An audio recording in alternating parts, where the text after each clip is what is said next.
Bien, estamos de vuelta con más del Mundo en Contexto, hoy programa 654.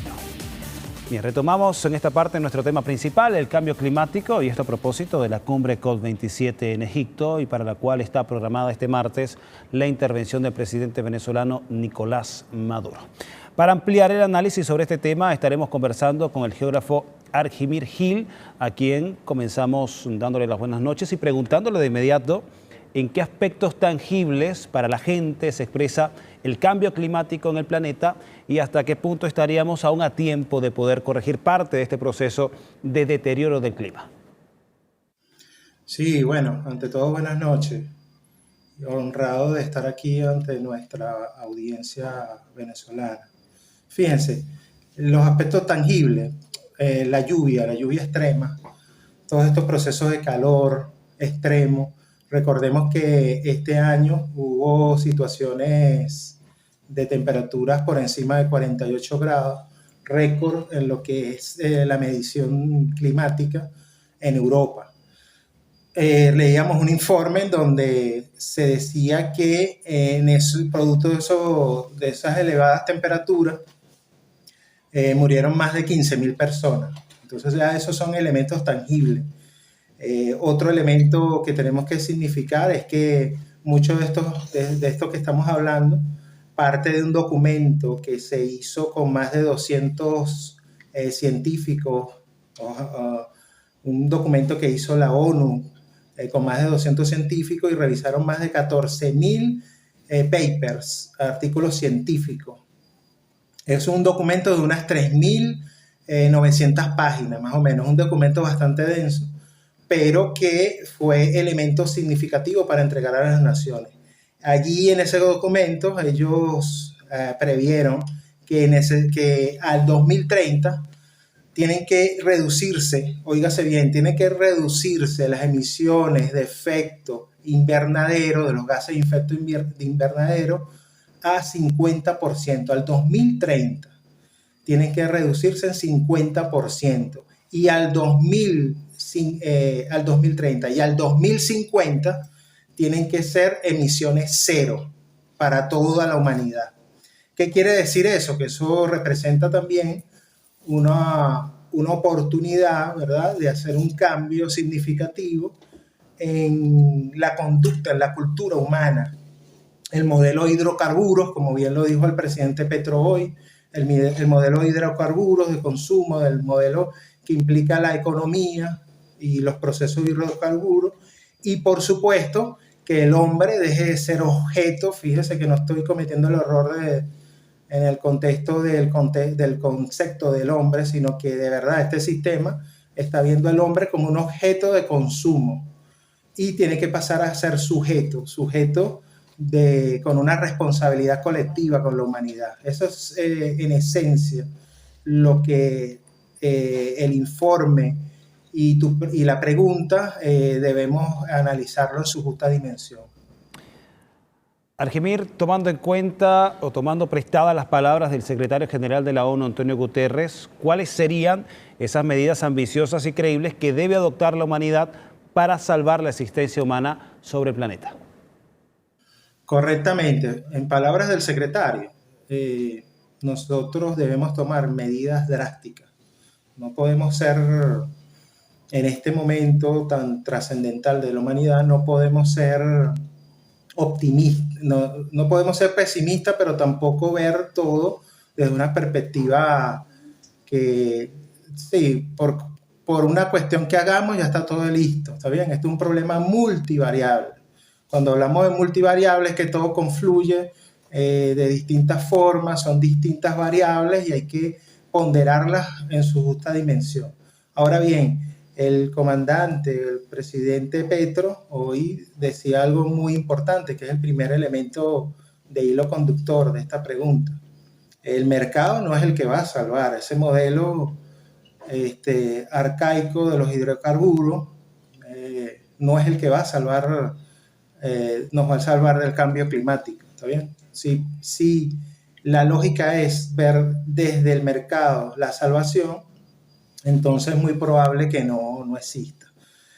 Fíjense, el tema de la siembra de árbol, yo recuerdo la misión árbol. Es un elemento ahorita, quien siembra un árbol es un patriota, es un humano superior. Entonces creo que hoy más que nunca sembrar árboles es algo súper fundamental. Veamos esos espacios que están afectados, veamos esos posibles nichos, esos posibles áreas que podamos reforestar, y ahí hay un elemento de victoria temprana. Otra victoria temprana es la organización humana en torno al hecho que estamos viviendo, del problema del cambio climático, la toma de conciencia, la educación de nuestros hijos, las nuevas generaciones son las que van a poder ver el triunfo de nosotros haber revertido esto antes del 2030. En el 2030, voy a volver a repetir, eso es una idea de fuerza, no se nos puede olvidar, debemos reducir las emisiones en 50% y al 2050 tener cero emisiones. Otro elemento es el ahorro energético. Fíjense que he nombrado cosas que ya nuestro gobierno revolucionario, en un primer momento con el comandante Chávez y ahora con su hijo, el Nicolás Maduro, hay cosas que ya se estaban haciendo o que nosotros en nuestra humildad pudimos aportar. Otro elemento es reducir y reutilizar. Reducir consumo y reutilizar cosas, elementos que desde el punto de vista del proceso industrial y de consumo podamos nosotros volver a colocar en la línea de producción. Por ejemplo, los plásticos, parte del modelo de hidrocarburos.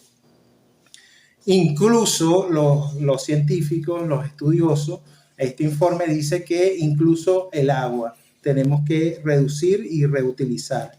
Y por supuesto el tema del transporte público parece algo muy pequeño, parece algo no significativo, pero sí lo es. El tema del uso de transporte público, reducir en los vehículos que son de combustión, es un elemento que aporta significativamente, que aporta esa meta humana que necesitamos. Bien, Jiménez, no quiero terminar esta conversación sin plantearte ya esta última pregunta. Precisamente el presidente Nicolás Maduro planteó durante su participación en la mesa de trabajo sobre seguridad alimentaria que el cambio climático está afectando la producción de alimentos. Dicho esto, te pregunto, ¿se tiene una estadística y dimensión de este daño, así como una medición de a cuántas personas estaría afectando este problema? Sí, otro punto focal es la seguridad alimentaria. ¿Cuántas personas? Mira, es todo el mundo. El análisis es que hay unas zonas más susceptibles que otras. Ejemplo, nosotros los países tropicales, quienes estamos en el trópico, vamos a tener, además del tema de la convergencia intertropical, que nos da unas características bien particulares en torno al hecho climático, o el hecho meteorológico, mejor dicho, estamos en un punto en donde vamos a tener esos picos de lluvia o esos picos de aumento de temperatura bastante prolongados. Hay que decirlo así, tenemos que ser responsables, alertar a nuestro pueblo en torno a esos elementos y estar claros de lo que está ocurriendo. Por eso el mismo caso toca al continente africano. Hoy el presidente de Kenia efectivamente daba unas cifras, daba unos elementos significativos. Ellos allá ya llevan 4 años sin lluvia en algunos espacios. Imaginemos 4 años la afectación a la flora, a la fauna, los elefantes, distintos organismos. 4 años. Nosotros ahorita estamos viendo unos procesos de lluvia bastante fuertes aquí en Venezuela. Ahora imaginemos lo contrario. 4 años sin procesos hídricos, sin que se abaten nuestros acuíferos y así sucesivamente. Eso lógicamente afecta al tema agrícola. Uno de los recursos principales, además del suelo, es el recurso hídrico. El otro tema es que ellos hablaban de una tasa de desertificación de 10 a 20% mundial. Hay países que reportan hasta 8, 5% era la cifra que se manejaba aquí en Venezuela. Parece poco, pero eso aporta a la gran meta, este problema de no tener suficiente capa vegetal para hacer la transformación de dióxido de carbono al oxígeno. es preponderante. El pequeño granito de arena que cada cual pueda aportar en este momento es fundamental.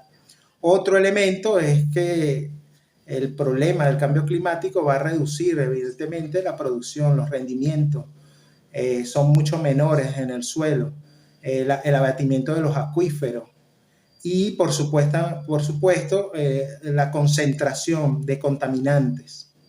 Además de que la variación de las temperaturas extremas prolifera la transmisión y las plagas, que se aceleren esos procesos. Entonces son elementos que van a estar impactando directamente a la seguridad alimentaria. Sin más que decir, el problema es un tema civilizatorio. Yo recuerdo un filósofo que habla de quién es el lobo del hombre, quién es el depredador del propio ser humano. Ese es Thomas Hobbes. Y lamentablemente el hombre es el lobo del hombre. Hace falta un trabajo bastante importante de transmisión de conocimiento y de educación en el contexto del cambio climático y ambiental para nosotros superar esta crisis. Bien, conversábamos con Argimir Gil, a quien damos las gracias por su participación y compartirnos su análisis sobre este tema tan importante, relevante como el cambio climático, tan importante así que hay en desarrollo una cumbre sobre este tema en Egipto y al que asisten 110 líderes mundiales, entre ellos el presidente Nicolás Maduro. Argimir Gil, licenciado en Geografía y analista.